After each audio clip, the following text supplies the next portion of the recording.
Everybody, this is Mr. Fish, and we are going to get started on our conditionals mini lesson today.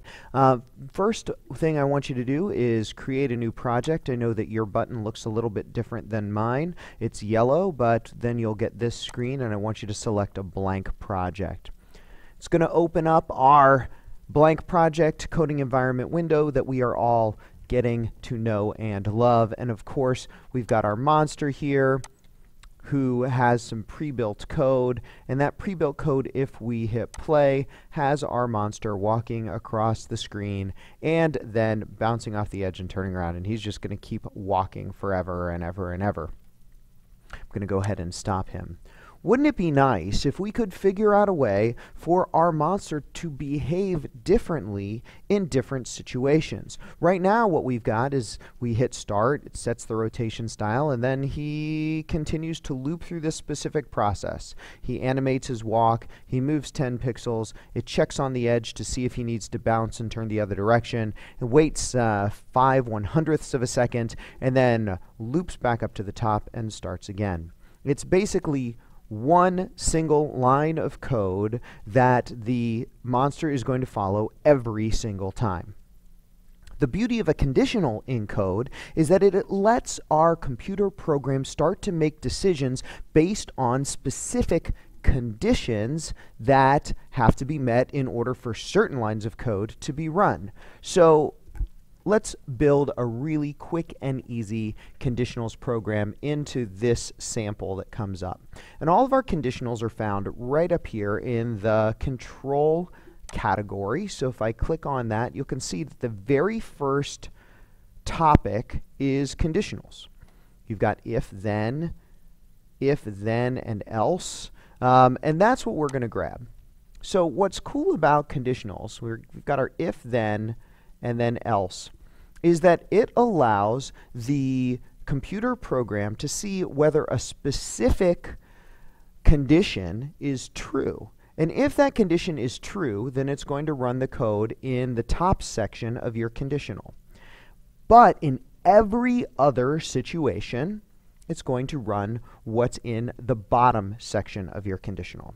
So what we're going to try to do is create a code using this conditional block where our monster is going to jump every time the mouse pointer touches it. But when the mouse pointer isn't touching it, the monster is going to continue to walk. I have two quick hints for you before you get started. First of all, I want you to notice the shape of this empty space. It says false right now, but something might be able to fit into this empty space. And my second hint is that you might need one more block in the sensing category. Now I want you to pause the video right here and see if you can figure that out on your own. I'm going to give you the answer afterwards, but just take a few minutes. Can you code this monster using this block to jump when the mouse pointer touches it and just keep on walking when it doesn't?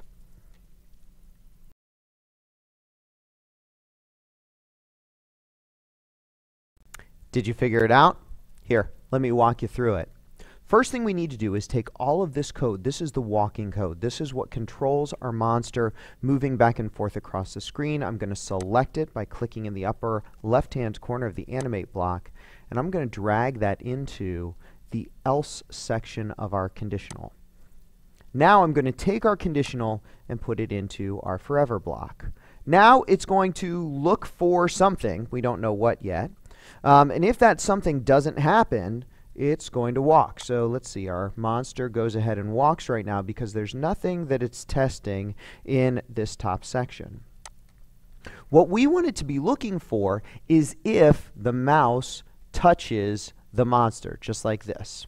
And the way we manage that is in the sensing blocks. So right here, in fact, the very, very top block is sort of diamond shape, similar to the diamond shape in our conditional.